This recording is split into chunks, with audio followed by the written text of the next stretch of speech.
సరిగ్గా నేను ప్రమాణ స్వీకారం చేసే రోజే నా మీద కక్ష సాధించిన వాళ్ళని దేవుడే చూపించి దావకంలో షరీక్ చేపించిండు అధ్యక్ష. నేను ఎవరిని ఏం అనాల్సిన పని లేదు. మొదటిసారి నన్ను జైల్లో ఎన్ని రోజులు పెట్టిండ్రో వాళ్ళకి తెలుసు. నా బిడ్డ లగ్గం ఉంటే కూడా లగ్గానికి ఇంటరిం బెయిల్ 2 గంటలు పోయి లగ్గం చూడడానికి కూడా అభ్యంతరం పెట్టి ఢిల్లీ నుంచి న్యాయవాదులను తీసుకొచ్చి ఇక్కడ వాదించి ఆయన బిడ్డ లగ్గపత్రిక రాసుకోవడానికి కూడా వెళ్ళడానికి వీల్లేదు అని చెప్పి కోర్టులో వాదించిన వాదనలు అక్కడ ఉన్నాయి అధ్యక్ష. కోర్టు నాకు కండిషనల్ బెయిల్ ఇచ్చింది అధ్యక్ష. చెర్లపల్లి జైలు నుంచి ఎన్కన్వెన్షన్ ఫంక్షన్ హాల్కి పోయి నా బిడ్డ లగ్గపత్రిక రాసుకొని అక్కడి నుంచి సీదా మళ్ళీ చెర్లపల్లి జైలుకు పోయిన అధ్యక్ష. రాజకీయ కక్ష సాధింపు మీద నాదా? నా బిడ్డ లగ్గానికే పోకుంటే నన్ను అడ్డుకున్నా ఎవరికైనా అధ్యక్ష, మన పిల్లల కంటే మనకేముంటుంది అధ్యక్ష ఈ భూమి మీద? నా బిడ్డ లగ్గానికి లగ్గపత్రిక రాసుకోవడానికి కూడా అడ్డుకుంటే కూడా నేను మిమ్మల్ని ఏమనలే. నేను పార్లమెంట్ సభ్యుడిగా ఉంటే, పార్టీ వర్కింగ్ ప్రెసిడెంట్గా ఉంటే ఎవరో జర్నలిస్టు డ్రోన్ ఎగిరేసి వాళ్ళ విలాసవంతమైన బంగ్లాల వివరాలు తీసుకొచ్చి నాకు అందిస్తే వాటిని పత్రికలకు విడుదల చేసిన పాపానికి నన్ను అక్రమ కేసులు పెట్టి అదే చెర్లపల్లి జైల్లో డిటెన్షన్ సెల్లో పెట్టారు అధ్యక్ష. 16 రోజులు నిద్రలేని రాత్రులు గడిపిన పార్లమెంట్ సభ్యుడిగా, పార్టీ వర్కింగ్ ప్రెసిడెంట్గా అయినా నేను కక్ష చూపించలేదు అధ్యక్ష. నిజంగానే నేను కక్ష చూపించదలుచుకుంటే మీ కుటుంబంలో ఒక్కరు కూడా బయట ఉండరు అధ్యక్ష. అందరు చెర్లపల్లినే. నేను ఎలా ఎన్నికల ముందు చెప్పినట్టు మీకు డబుల్ బెడ్రూమ్ ఇల్లు మీరు పేదలకు కట్టియలే, మీ గ్యారంటీ కట్టిస్తా మీ కుటుంబానికి డబుల్ బెడ్రూమ్ ఇల్లు అని చెప్పుంటే అధ్యక్ష.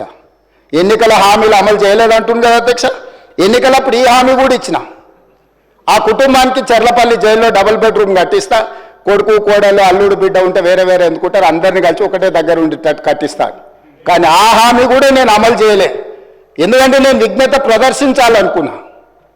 ఈ అధికారం ప్రజలు ఇచ్చింది ప్రజల సంక్షేమం కోసం, తెలంగాణ రాష్ట్ర అభివృద్ధి కోసం, పారదర్శకమైన పరిపాలన అందించడం కోసం నాకు అధికారం ఇచ్చిండ్రు.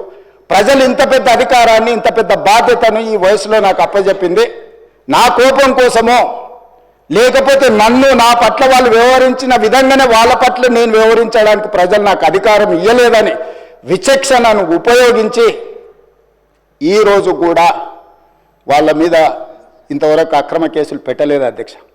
కానీ సొంత పార్టీ ఆఫీసులో కూలీ మనుషులను తెప్పించి రికార్డ్ చేయించి పచ్చి బూతులు మీరు తిట్టిస్తే కూడా చెంపలు వలగొట్టేంత శక్తి ఉన్న సంవయనంతో ఊరుకున్న అధ్యక్ష.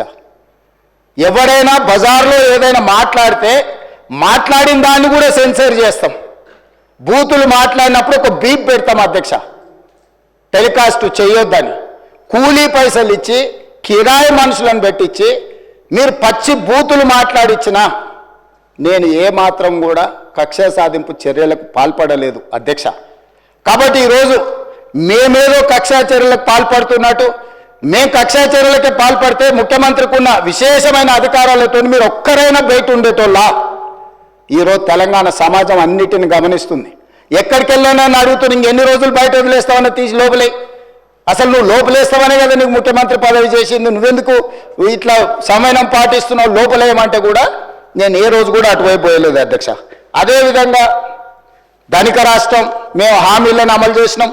ఇక మేము సత్యహరిచంద్రుడు కూడా మమ్మల్ని చూసే నేర్చుకోవాలి, ఆయన కూడా మమ్మల్ని ఆదర్శంగా తీసుకోవాలి. ఇట్లాంటి మాటలు మాట్లాడుతుంటే పర్వాలేదు, వాళ్ళ గొప్పతనాలు వాళ్ళు చెప్పుకుంటే నా ఇప్పు నువ్వు గోకు, నీ ఇప్పు నేను గోకుతా అనే పాలసీలో వాళ్ళ గురించి వాళ్ళు గొప్పలు చెప్పుకుంటా అంటే నాకు అభ్యంతరం లేదు.